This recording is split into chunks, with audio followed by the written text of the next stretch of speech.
Piece எப்படி இருக்குன்னு நீங்கள் கமெண்ட் பண்ணுங்கள். இந்த வீடியோவை நான் ரொம்ப வருத்தத்தோடு போட்டுக்கிறேன். பிகாஸ் ஒரு கஸ்டமர் பெங்களூர்லேருந்து ஆர்டர் பண்ணியிருந்தாங்க 20x30 இன்ச்சஸில். நம்ம அவங்களுக்கு இப்போது நார்மலாக ஒரு 20x30 இன்ச்சஸ் பார்த்தீங்கன்னா ஒரு ஃபோட்டோ பெருசாக நேம் டேட் போட்டு தான் ஆர்டர்ஸ் மேக்ஸிமம் வருது. ரொம்ப ரேராக தான் நிறைய கஸ்டமைசேஷன்ஸ் வரும்.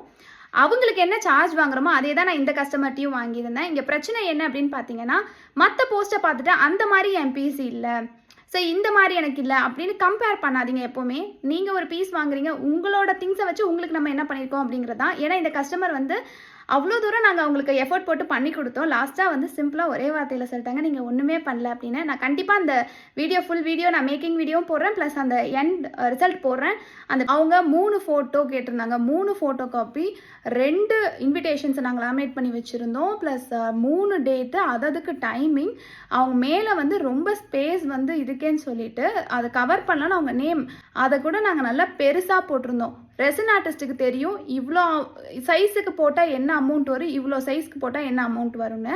நாங்கள் ₹1 அவங்கக்கிட்ட எக்ஸ்ட்ரா கேட்கல. நான் அந்த இடத்த வந்து நல்லா அவங்க கேட்டிருக்காங்க, நல்லா பண்ணணும்னு சொல்லி நான் பண்ணி கொடுத்தேன். எங்கள் பேர் எதுக்கு நீங்கள் பெருசாக போட்டிங்க, நிறைய பேர் என் பேர் சின்னதாகிடுச்சுன்னு ஃபீல் பண்ணவங்களாம் இருக்காங்க.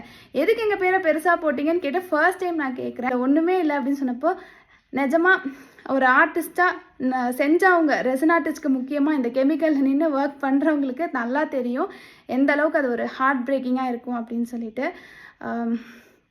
தயவு செஞ்சு நீங்கள் அடுத்த பீஸோட உங்கள் பீஸை கம்பேர் பண்ணாமல் உங்களுக்கு நாங்கள் என்ன பண்ணியிருக்கோம் அப்படிங்கிறத முழுசாக தெரிஞ்சுக்கோங்க. உங்கள் பீஸ்க்கு நாங்கள் என்ன எஃபர்ட் போட்டோன்னு எங்களுக்கு மனசார தெரியும். அதுக்கு எவ்வளோ பேக்கிங் பண்ணி, இங்கேருந்து பெங்களூருக்கு எவ்வளோ சார்ஜஸ் போட்டு எல்லாம் பண்ணி கொடுத்து கடைசியாக ஒரு வார்த்தையில் நீங்கள் சொல்லிட்டீங்க வளையலோட கலரே வந்து ப்ரௌன் ஷேட் தான், ஆனால் எனக்கு என் வளையல் தெரியல அப்படின்னு சொல்கிறாங்க. நீங்கள் கொடுக்குற திங்ஸை தான் நாங்கள் உள்ளே வைக்க முடியுமே தவிர நான் அதுக்கு கலர் அடித்து அதை மாற்றிலாம் நான் ஒன்றும் பண்ண முடியாது. இந்த வீடியோ போடுறதுக்கான ரீசனே அந்த ஒரு வார்த்தை தான். நம்ம ஒரு ஸ்டேஜ் தாண்டுறப்பையும் ஒரு விஷயம் நடக்கும். ஒரு ஸ்டேஜ் நம்ம போகிறோன்னா ஒரு விஷயம் இந்த மாதிரி நடக்கும். கண்டிப்பாக அந்த பீஸை நான் போடுறேன். ஃபுல் வீடியோ, அந்த மேக்கிங் வீடியோவும் சரி, ஃபைனல் அவுட்கமும் போடுறேன். நீங்கள் பாருங்கள் அது எப்படி இருக்குன்னு எனக்கு கமெண்ட் பண்ணுங்கள். தேங்க்யூ.